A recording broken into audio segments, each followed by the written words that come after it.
On the morning of August 17, 2025, a magnitude 5.8 earthquake struck central Sulawesi, Indonesia, shaking coastal and inland districts at 6:38 local time, 23:38 Universal Time Coordinated, August 16. The quake, centered offshore near Donggala Regency, occurred at a shallow depth of approximately 12 kilometers, intensifying the surface tremors.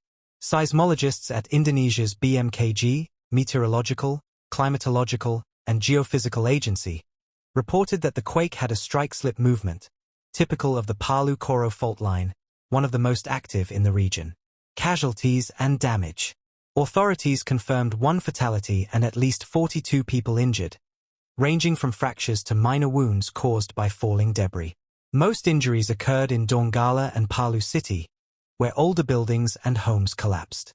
The quake damaged dozens of houses, several schools, and a historic Christian church in Palu, whose roof caved in. Government offices and small businesses also reported cracked walls, shattered windows, and collapsed ceilings. Power outages occurred in multiple districts as transmission lines were disrupted. Mobile networks temporarily went offline, complicating emergency communications.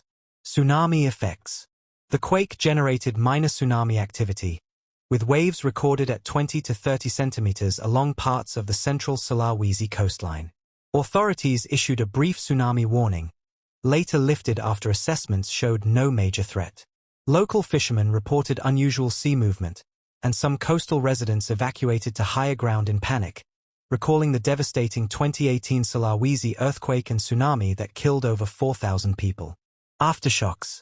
Within 12 hours, BMKG detected over 30 aftershocks, including one of magnitude 4.9, which was felt strongly in Palu. Residents slept outdoors or in makeshift tents due to fears of building collapse.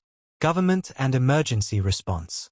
Indonesia's National Disaster Mitigation Agency, BNPB, dispatched rapid response teams to assess damage, provide medical assistance, and deliver supplies such as tents, blankets, and food packs.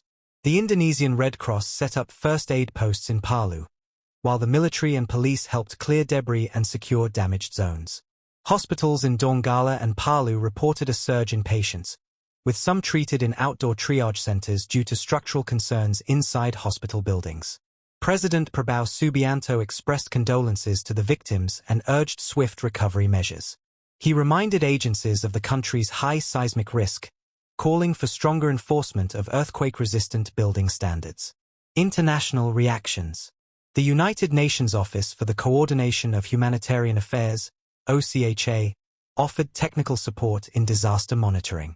Neighboring countries, including Malaysia, the Philippines, and Australia, expressed solidarity and readiness to provide assistance if required. Community resilience.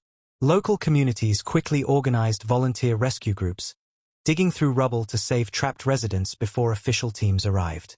Religious organizations opened their facilities to shelter displaced families. Despite damage and loss, residents displayed resilience. Survivors described the shaking as terrifying but brief. A local teacher told reporters, "For us in Palu, every earthquake reminds us of 2018. People ran immediately to the hills." Seismological context.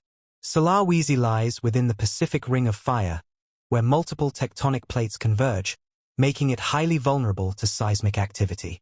The Palu-Koro fault has been responsible for numerous destructive quakes, including the catastrophic 7.5 magnitude earthquake of 2018. Experts warned that while magnitude 5.8 is considered moderate, shallow depth quakes can inflict disproportionate damage.